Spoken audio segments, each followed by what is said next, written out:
UPT, GT, PGT, LT grade, NVS, KVS, UGC NET की तैयारी कर रहे सभी दोस्तों को पंकज ओझा का नमस्कार। दोस्तों, एक बार फिर से आप सबके सामने हाजिर हूँ लेकर ये ट्राउन सीरीज जो कि आज 16th होनी है। दोस्तों, माँ की तबीयत चूँकि लगातार स्टेबल बनी हुई है और इस वजह से आपको मैं चाह के भी लाइव क्लास कई बार नहीं दे पाता, उसके लिए मैं आपका क्षमा प्रार्थी हूँ। आइए शुरू करते हैं आज की ट्राउन सीरीज 16, जिसमें कुछ महत्वपूर्ण प्रश्नों का संकलन आपके लिए हमने किया हुआ है जो हम आपके सामने प्रस्तुत करेंगे। आइए देखते हैं। पहला प्रश्न, the placement of two very different ideas, characters or actions close together in relation to each other, usually to draw attention to their contrasting traits. आपको बताना है। और इस प्रश्न के पहले भी आने वाले नव वर्ष की आप सबको ढेर सारी शुभकामनाएं। आपका नव वर्ष सफलता से भरपूर हो और आप सब सफल हों। और जैसा यकीन मानिए, हमने अगर जैसा निर्देशन दिया है, जिस हिसाब से मैंने गाइडेंस प्रोवाइड की है, अगर उस हिसाब से आप पढ़ाई करते हैं, उस हिसाब से किताबों को पढ़ते हैं, उस हिसाब से अपनी स्ट्रैटेजी बनाते हैं, तो आपको सफलता ज़रूर मिलेगी, इसमें कोई दो राय नहीं है। लेकिन बस शर्त एक है, जैसे मैं कह रहा हूँ वैसे पढ़ाई करिए। बिल्कुल, मैं 100% आपको सफलता की गारंटी देता हूँ। हमेशा की तरह 100% सफलता मिलेगी। बस जैसे कह रहा हूँ वैसे पढ़ के मेहनत कीजिए, जम के मेहनत कीजिए। किसी भी चीज़ से अपराध बोझ से ग्रस्त मत रहिए। किसी भी ये मत सोचिए कि एग्ज़ाम क्यों जल्दी नहीं हो रहे हैं। जब भी हो आप टॉप पर आएँ। अगर मैंने टॉप किया है तो आप भी टॉप कर सकते हैं। मेरे कैंडिडेट देख लीजिएगा, टॉप 10 में रहेगा ही रहेगा कोई ना कोई, क्योंकि जो सही डायरेक्शन है वो एक ही होता है। वो कई डिफ़र नहीं कर सकते। कई डायरेक्शन से वो ऐसा नहीं हो सकता कि कई लोग कई तरह से सफल हों। जो स्ट्रैटेजी होती है वही होती है। अगर आप हमारी स्ट्रैटेजी को फॉलो करते हैं तो यकीन मानिए आपको सफलता मिलेगी। आइए शुरू करते हैं आज का पहला प्रश्न। तो जो ये प्लेसमेंट होता है, two very different ideas, characters or actions close together in relation to each other, usually to draw attention to their contrasting traits. ये ड्रॉ अटेंशन करने का काम करता है। It arrest our attention. क्या हो जाएगा? जेरीमेड, जॉन्गलो, जैक्स्टापोजिशन, च्यूसेंस। क्या होगा यहाँ पर? पहले प्रश्न की बात करें दोस्तों तो यहाँ पर हो जाएगा जैक्स्टापोजिशन। आपको ध्यान में रखना होगा, दो डिफरेंट आइडियाज़ को एक साथ प्लेस किया जाता है। मतलब एक तरह से आप कह सकते हैं कि दो विभिन्न प्रकार के जो अलग अलग चीज़ों का ग्रुप होता है, उन्हें जब एक साथ रखा जाता है तो उसे जक्स्टापोजिशन कहते हैं। अगला प्रश्न, a work that is characterized by extravagant theatrical and by the predominance of plot and physical action over characterization। यहाँ पर देखिए क्या कहा जा रहा है, predominance of plot and physical action over characterization। extravagant theatrical ये एक तरह से प्ले होता है और इसमें क्या है, प्रीडोमिनेंस होता है प्लॉट का और फिजिकल एक्शन का। कैरेक्टराइजेशन से ज़्यादा डोमिनेंस प्लॉट का और फिजिकल एक्शन का होता है। आपको बताना है क्वेश्चन नंबर 2 में क्या होगा। तो ये मेलोड्रामा की बात कर रहे हैं। मेलोड्रामा पर एक तरह के सेंसेशनल ड्रामा होता है, ध्यान में रखना है। क्वेश्चन पूछा गया है और आगे भी पूछा जा सकता है। प्रश्न संख्या 3, a brief memorable statement that captures a broad universal truth और आइडिया। ब्रीफ है, मेमोरेबल स्टेटमेंट है, that captures a broad universal truth और आइडिया। एक ब्रॉड यूनिवर्सल ट्रूथ और आइडिया होता है, इसमें कोई डाउट ही नहीं, अफोरिज्म हो जाएगा, ध्यान में रखना है आपको। अगला प्रश्न है, poetry or prose that does not rhyme but has a consistent meter, usually iambic pentameter. ये पोएट्री हो सकती है, प्रोज हो सकता है जो राइम नहीं करता but has a consistent meter. Meter में कंसिस्टेंसी है, यूजुअली आयम्बिक पेंटामीटर। आपको बताना है, क्वेश्चन नंबर 4 का जवाब देना है। हम ब्लैंक वर्स की बात कर रहे हैं दोस्तों। And dash is a major division of a theatre work including a play, film, opera और musical musical theatre consisting of one और मोर सीन्स। ये किसकी बात हो रही है आपको बताना है। Question number 5। क्वेश्चन नंबर 5 की बात करें दोस्तों तो इसमें हम एक्ट की बात कर रहे हैं। And act is a major division of theatre work including a play, film, opera or musical theatre consisting of one और मोर सीन्स। एक एक्ट के अंतर्गत कई सीन होती हैं। फंडामेंटल क्वेश्चन है, कई तरीके से पूछा जा सकता है। प्रश्न संख्या 6 देखते हैं। क्वेश्चन नंबर 6, डिस्क्रिप्टिव और figurative language that attempts to evoke mental images.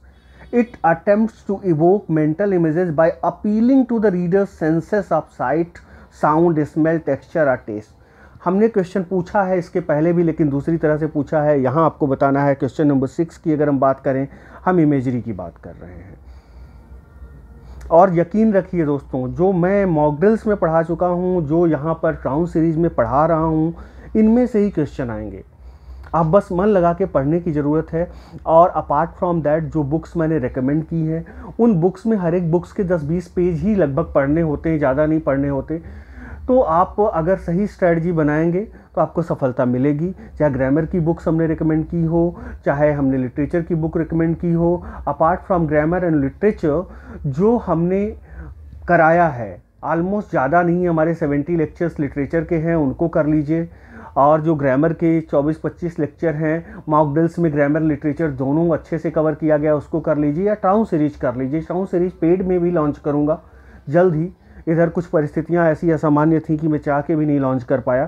तो आप बस इतना कर लेंगे, सफलता मिलेगी। और स्टिक रहिए, बहुत ज़्यादा दौड़ने भागने की ज़रूरत नहीं है। कभी DSSB, कभी NVS KVS, कभी राजस्थान, इतना ज़्यादा नहीं। अगर आप फोकस्ड रहेंगे, ये जान लीजिए सबसे आगे रहेंगे। एकाग्रचित्त होकर मेहनत कीजिए। Repetition of similar vowel sounds with in words and phrases commonly used for a lyrical effect in poetry and other literary forms। Question number 7 का जवाब देना है। क्वेश्चन नंबर 7 की बात करें तो यहाँ पर एजोनेंस की बात हो रही है, ध्यान में रखिएगा। एजोनेंस में क्या होता है? सिमिलर वाउल साउंड्स का रेपिटिशन होता है with in words and phrases commonly use for a lyrical effect. Assonance अंत में अगर आपने रामायण देखी होगी तो उसमें अंत में भगवान राम कहते हैं कि अब मुझे एकाग्रचित्त होकर युद्ध करने दो। तो एकाग्रचित्त होने का बड़ा महत्व है। और दुविधा में जो दुविधाग्रस्त व्यक्ति होता है, संशयात्मा विनश्यति, ये कृष्ण ने गीता में कहा है, ध्यान में रखिएगा। इनडिसाइसिव माइंड है। केवी की TGT, NVS की PGT, UP PGT या KVS PGT, इनडिसाइसिव मत रहिए। आप डिसाइड कर लीजिए आपको कहाँ जाना है। KVS भी अच्छी जॉब है, UP TGT PGT भी अच्छी जॉब है, लेकिन अगर आप UP के लिए हैं तो जाहिर सी बात है आपके लिए बेटर है UP TGT PGT। LT की बेटर जॉब है, LT GIC लेक्चरर, ये सारी जॉब बहुत अच्छी जॉब्स हैं। आप इनको ध्यान में रखिए और एकाग्रचित्त होकर अपना तैयारी रूपी जो युद्ध है उसमें बिल्कुल नए साल में आइए। हम प्रण लेते हैं कि हम एकाग्रचित्त होकर पूर्ण परिश्रम से प्रयास करेंगे और यकीन मानिए सफलता जरूर मिलेगी। A medieval didactic genre in prose or verse in which the behavior of animals used as symbolic types points a moral। यहाँ पर behavior of animals points a moral क्या हो जाएगा? क्वेश्चन नंबर 8 की अगर बात करें तो यहाँ पर बिस्टियरी की बात हम कर रहे हैं। पूछा गया है और आगे भी पूछा जाएगा, इसीलिए टाउन सीरीज में अपना स्थान बना पाया है। The creation of new words often arising from acronyms, word combinations, direct translations or the addition of prefixes or suffixes to existing words। कहने का मतलब क्रिएशन ऑफ न्यू वर्ड्स है, वो कई तरीके से, जिन तरीकों से क्रिएट किया जाता है उनका मेंशन भी प्रश्न में कर दिया गया है। क्वेश्चन नंबर 9 का जवाब देना है आपको। यहाँ पे नियोलॉजिज्म हो जाएगा। ओके, इस तरह भी पूछा जा सकता है नियोलॉजिज्म को। 10वां प्रश्न, A rhetorical technique that uses parallel grammatical structure to contrast two opposing ideas। It is a kind of rhetorical technique that uses parallel grammatical structure to contrast two opposing ideas। Parallel grammatical structure होगा तो contrast to opposite ideas. किसकी बात हो रही है? Question number 10 की बात करें, एंटीथेसिस की हम बात कर रहे हैं। एंटीथेसिस में एपिग्राम में क्या फ़र्क है, एंटीथेसिस पैराडॉक्स में क्या फ़र्क है, एक एक चीज़ को मैंने बहुत अच्छे से बताया है। देखिए, जो पैराडॉक्स होगा या एपिग्राम होगा वो भी एंटीथेटिकल होगा, उसमें कोई दो राय नहीं है, लेकिन वो एक तरह से it will arrest our attention as well. वो एंटीथेटिकल होगा लेकिन वो पैराडॉक्सिकल भी होता है, क्योंकि पैराडॉक्सिकल कोई चीज़ है। एपिग्राम पैराडॉक्सिकल क्यों होती है, क्यों एपिग्राम को पैराडॉक्स भी कहा जाता है? क्योंकि उसमें कोई सघन सत्य छिपा होता है। विरोधाभासी मालूम पड़ेगा लेकिन उसमें कोई ना कोई सघन सत्य छिपा हुआ है, जबकि एंटीथेसिस में ऐसा जरूरी नहीं है। कहने का मतलब एपिग्राम और पैराडॉक्स भी एंटीथेटिकल होते हैं लेकिन उसमें गूढ़ सत्य छुपा होता है, विरोधाभासी लगता है लेकिन होता नहीं। Child is the father of man, विरोधाभासी लग रहा है नहीं। ओके, तो ये ध्यान में रखना है। जैसे मैं कहूं walls does not make prison, दीवारें किसी जेल का निर्माण नहीं करती। आपको कहेंगे ये कैसे हो सकता है, दीवारें ही जेल का निर्माण करती हैं? नहीं, दीवारें तो भाई घर का भी निर्माण करती हैं। तो कहने का मतलब जेल एक अवधारणा है, सिर्फ जरूरी नहीं कि दीवारें ही जेल का निर्माण करें।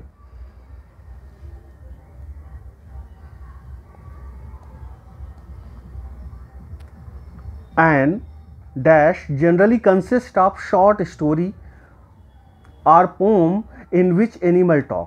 It is traditional form of allegorical writing. आपको बताना है किसकी बात हो रही है। क्वेश्चन नंबर 11, क्वेश्चन नंबर 11 की बात करें तो बोथ बी एंड सी हो जाएगा। एनिमल फेबल या बीस्ट फेबल दोनों में क्या होता है? जो एनिमल फेबल होता है शॉर्ट स्टोरी और पोम होती है जिसमें एनिमल बातें करते हैं। ये दोनों पर अप्लाई होता है, एनिमल फेबल पे भी, बीस्ट फेबल पे भी, ध्यान में रखिएगा। Question number 12,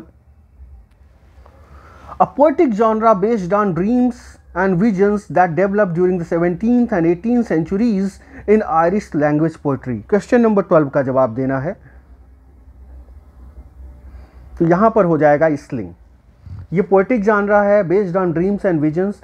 it is based on, ये ड्रीम्स और विजन पे ही बेस्ड होता है। That developed during 17th century to 18th century में डेवलपमेंट हुआ आयरिश लैंग्वेज पोएट्री में। A short poem with a song-like quality are designed to be set to music, often conveying feelings, emotions or personal thoughts. A short poem है with a song-like quality इसमें होगी। आपको बताना है ये क्या है। क्वेश्चन नंबर 13, song-like quality से ही आपको बिल्कुल इसमें कंफ्यूज नहीं होना है, यहाँ लिरिक हो जाएगा। क्वेश्चन नंबर 13 मेन चीज़ होती है हौसला। अगर आपने हौसला बना हुआ है, अगर कहावत है ना, when going gets tough the tough gets going, तो जब आपको आपके अंदर ये बिल्कुल, कई बार आपकी पढ़ाई भी, तैयारी भी तपस्या होती है। कई बार समझ में नहीं आता मंजिल कहाँ है, एग्ज़ाम कब होगा, कैसे होगा, लेकिन ऐसा नहीं है कि एग्ज़ाम नहीं होगा। माध्यमिक शिक्षा परिषद में या शिक्षक रखना ही बंद हो जाएंगे, ऐसा तो होगा नहीं। तो आपको अपने ऊपर विश्वास होना चाहिए, जज्बा होना चाहिए तैयारी करते रहने का, और बिल्कुल एक लय में आगे बढ़ते रहने का। आपको अपने आप से अपने आप को मोटिवेट करना पड़ेगा, तब जाके काम बनेगा। और कभी भी ये, कभी इधर का मन किया तो इधर चले गए, कभी उधर का मन किया तो उधर चले गए, ऐसे में सफलता नहीं मिलती। ये सब बातें आपको ध्यान में रख के आगे बढ़ना होगा। It is a question asked in a form which does not in reality seek an answer but rather emphasizes a certain point. Question पूछा जाता है, आंसर की उम्मीद नहीं की जाती। रिटोरिकल क्वेश्चन की बात कर रहे हैं।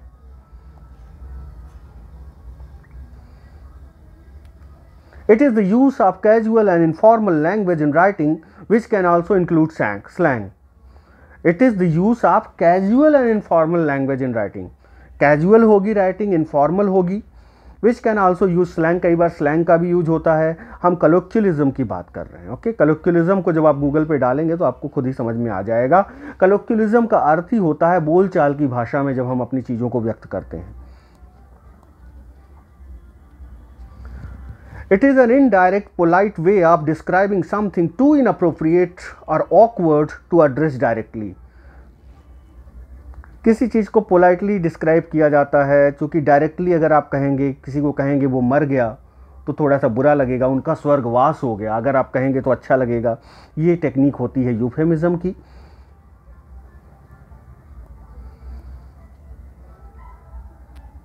It is a Latin term that means in the midst of things and is a way of starting a narrative without exposition or conceptual information. It launches straight into the scene or action that is already unfolding. कहने का मतलब होता है, कई बार film आप जैसे ही शुरू हुई आप देखते होंगे कि बीच में ही दिख रहा है कि हीरो गिर रहा है, कोई उसे बिल्कुल उसको नीचे ढकेल रहा है, हीरो संभलने का प्रयास कर रहा है, मतलब बिल्कुल बीच में कहानी शुरू हो गई, बाद में बैकग्राउंड में स्टोरी जाती है, बाद में बैकग्राउंड में फिल्म जाती है, उसे क्या कहते हैं, इन medius race.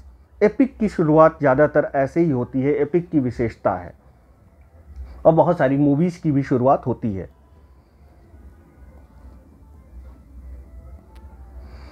It places two or more dissimilar characters, themes, concepts, etc. side by side and the profound contrast highlights their differences. फिर से देखिए, इसके पहले भी मैंने इससे रिलेटेड क्वेश्चन पूछा है, फिर से मैंने प्रश्न को बदल दिया, जवाब वही होगा, विभिन्न जो परस्पर विरोधाभासी चीज़ों को एक साथ रख के एक ग्रुप बना देना। तो क्वेश्चन नंबर 18 का आपको जवाब देना है, ये जक्स्टापोजिशन फिर से हो जाएगा, पूछने का तरीका अलग है, वन वर्ड सब्स्टिट्यूशन के लिए तैयार रहिए। It derives from the Greek word paradoxon, which means beyond belief. It's a statement that asks people to think outside the box by providing seemingly illogical and yet actually true premises. Illogical लगेगा लेकिन true premises है, सच है। Illogical लगेगा, जब आप ध्यान से सोचेंगे तो सच निकलेगा। तो ये क्या है? क्वेश्चन नंबर 19 की बात करें तो पैराडॉक्स की ही बात कर रहे हैं। वेल फाउंडेड होगा, it might sound you contradictory but is well founded, you have to keep this in mind. It will arrest your attention, it will be antithetical but it will arrest your attention because it is saying something very profound truth. So you have to be very careful regarding epigram and paradox, which are similar. There is no difference between epigram and paradox, but of course there is a difference between antithesis and epigram. Let's come to the question number 20. A metaphor that is unusually ingenious or elaborate, common feature in work of metaphysical poets such as John Donne.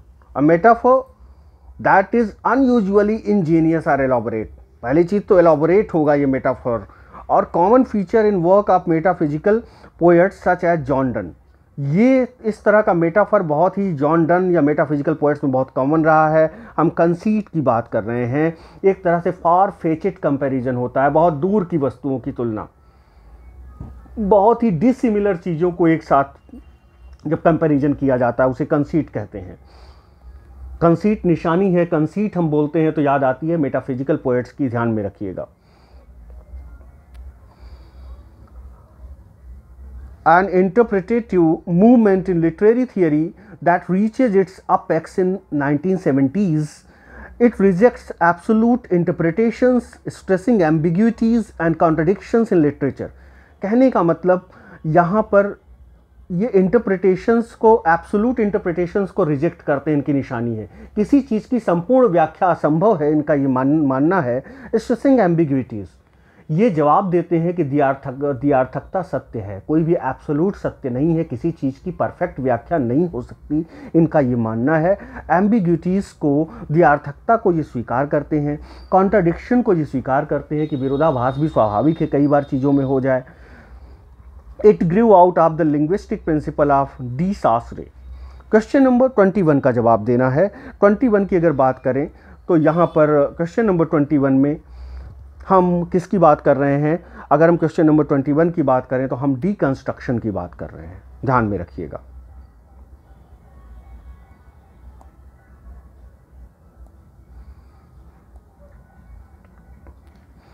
Instead of using a single conjunction in a lengthy statement, it uses several in succession for a dramatic effect. Dramatic effect के लिए कई conjunctions का use, पहले भी कई question इस तरह के पूछे जा चुके हैं। क्वेश्चन नंबर 22 की अगर बात करें दोस्तों, तो क्वेश्चन नंबर 22 में यहाँ पर बी सही हो जाएगा। पॉलीसिंडेटॉन की बात हम कर रहे हैं। असिंडेटॉन, पॉलीसिंडेटॉन, ये सब बहुत इंपॉर्टेंट है, ध्यान में रखिएगा।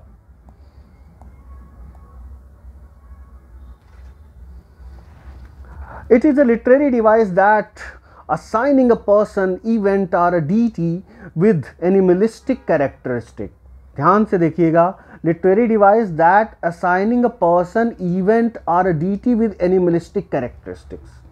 यहाँ पे किसी व्यक्ति, किसी घटना, किसी देवी देवता में जानवरों वाली जो पार्श्विक जो प्रवृत्तियां हैं उनका आरोपण किया जाता है। ऑपोजिट है, it's the opposite of anthropomorphism and personification and can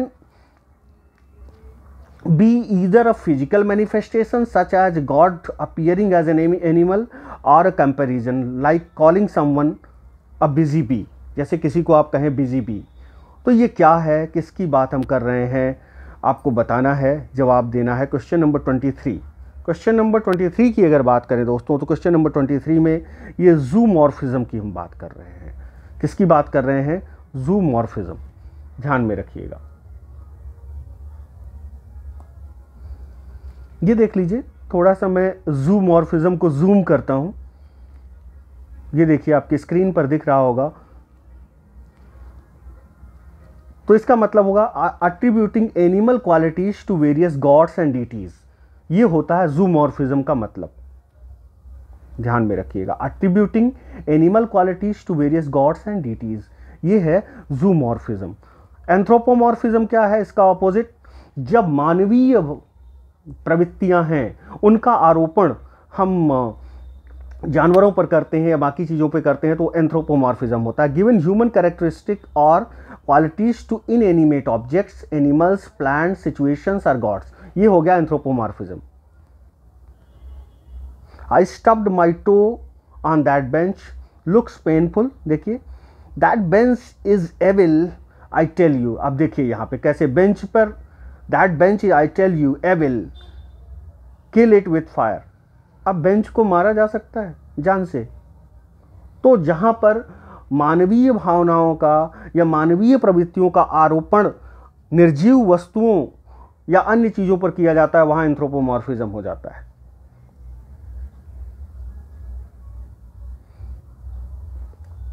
अगला प्रश्न, also known as universal symbol, it may be a character, the intrepid hero, damsel in distress, a theme, the triumph of good over evil, a symbol or even a setting। Question number 24 का जवाब देना है। किसी चीज़ का, फिर से देखिए इसको, also known as universal symbol. Universal symbol है कोई भी चीज़, अगर किसी चीज़ का यूनिवर्सल सिंबल है, जैसे रोज एक यूनिवर्सल सिंबल है, प्रेम का प्रतीक माना जाता है। It may be a character, the intrepid hero कोई बहुत ही चर्चित अगर कैरेक्टर है, damsel in distress, party animal, a theme, the triumph of good over evil जैसे एग्जाम्पल हो गया, ये हर जगह सर्वविदित है। A symbol or even a setting, तो इसे क्या कहेंगे? किसी चीज़ का बहुत ही फंडामेंटल जो एग्जाम्पल होता है उसे कहते हैं archetype. A change, sudden insight और awareness reveal to main character. Question number 25, ये एपिफेनी है। Okay, a change, sudden insight और अवेयरनेस रिवील्ड। देखिए एपिफेनी का मतलब रेवलेशन से है, बस इतना ध्यान में रखिए। एपिफेनी का मतलब रेवलेशन से है। जैसे अपने यहाँ अवतार की संकल्पना है, वैसे ही क्रिश्चियनिटी में एपिफेनी का है रेवलेशन, जब एक प्रकटीकरण से इसका मतलब है। अ चेंज, सडन इंसाइट और awareness reveal to the main character, epiphany. जब मेन कैरेक्टर को कई बार बहुत सारी चीज़ें उसके सामने रिवील होती हैं तो उसे भी एपिफेनी बोलते हैं। और क्रिश्चियनिटी में क्राइस्ट के मैनिफेस्टेशन को भी एपिफेनी बोलते हैं। A poem written to commemorate the death of a person who played a significant role in poets life, ये क्या होगा? क्वेश्चन नंबर 26, ये हम एलजी की बात कर रहे हैं। एलजी को ऐसे भी पूछा जा सकता है, ध्यान में रखिएगा। The purging of audience emotions in tragedy, the release of emotion and final feeling of relief. मुझे नहीं लगता कि इसको प्रॉब्लम होगी आपको, कैथारसिस की बात कर रहे हैं हम। नेक्स्ट क्वेश्चन पे आते हैं।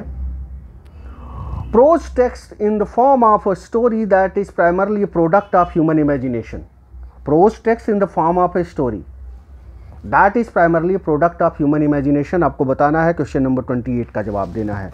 क्वेश्चन नंबर 28 की बात करें दोस्तों तो यहाँ पर फिक्शन की बात हम कर रहे हैं। तो प्रोज टेक्स्ट होगा इन the form of a story that primarily a product of human imagination, हमारी कल्पना का उत्पाद होता है ये। The term of Greek tragedy that literally means missing the mark. Missing the mark इसका मतलब होता है, ग्रीक ट्रेजेडी में एक टर्म आता है। क्वेश्चन नंबर 29 की बात कर रहे हैं, हेमर्शिया, इसकी लिटरल मीनिंग होती है मिसिंग द मार्क, जिसे ट्रेजिक फ्लॉ भी लूज अर्थों में बोला जाता है। Let's come to the last question. Narrative work of fiction typically involving a range of characters and settings linked together through plot and subplots। अब देखिए यहाँ पर आपको बताना है नरेटिव वर्क ऑफ फिक्शन है ये चीज़ यहाँ पर देखिए, अंडरलाइन कीजिए। Typically involving a range of characters, characters भी होंगे, सेटिंग भी होगी, लिंक टुगेदर थ्रू प्लॉट है, सब प्लॉट्स है। किसकी बात हो रही? जनरल की, पोइट्री की, नॉवेल की, ऑटोबायोग्राफी की। अगर चारों विकल्पों को आप ध्यान से देखेंगे तो आप बिल्कुल यहाँ पर सी ऑप्शन ही क्लिक करेंगे। कई बार एक्सक्लूजन थियरी भी वर्क करती है। दोस्तों ये आज के 30 प्रश्न थे और फिर से एक बार आपको नववर्ष की ढेर सारी शुभकामनाएं। और आने वाला साल अगर आप एक स्मार्ट स्टडी करेंगे, स्मार्ट अप्रोच से पढ़ाई करेंगे तो आपके लिए सुखदायी होगा, बहुत ही आपके लिए फ्रूटफुल होगा और मीनिंगफुल होगा। और नए वर्ष की ढेर सारी शुभकामनाओं के साथ ही इन 30 प्रश्नों जो ट्राउन सीरीज़ की श्रृंखला है 16, आज हम यहीं फिनिश करते हैं। ट्राउन सीरीज़ 17 फिर से लेके आऊँगा आप सबके सामने जल्द ही। और टेलीग्राम पर जुड़े रहिए। टेलीग्राम पर जुड़े रहने के लिए आपको कुछ नहीं करना है, सीधे जाइए, सर्च कीजिए और @वसु टाइप करेंगे, हमारा चैनल द वॉरियर्स खुल के सामने आ जाएगा और चैनल को आप ज्वाइन कर लीजिए। Okay, thank you very much.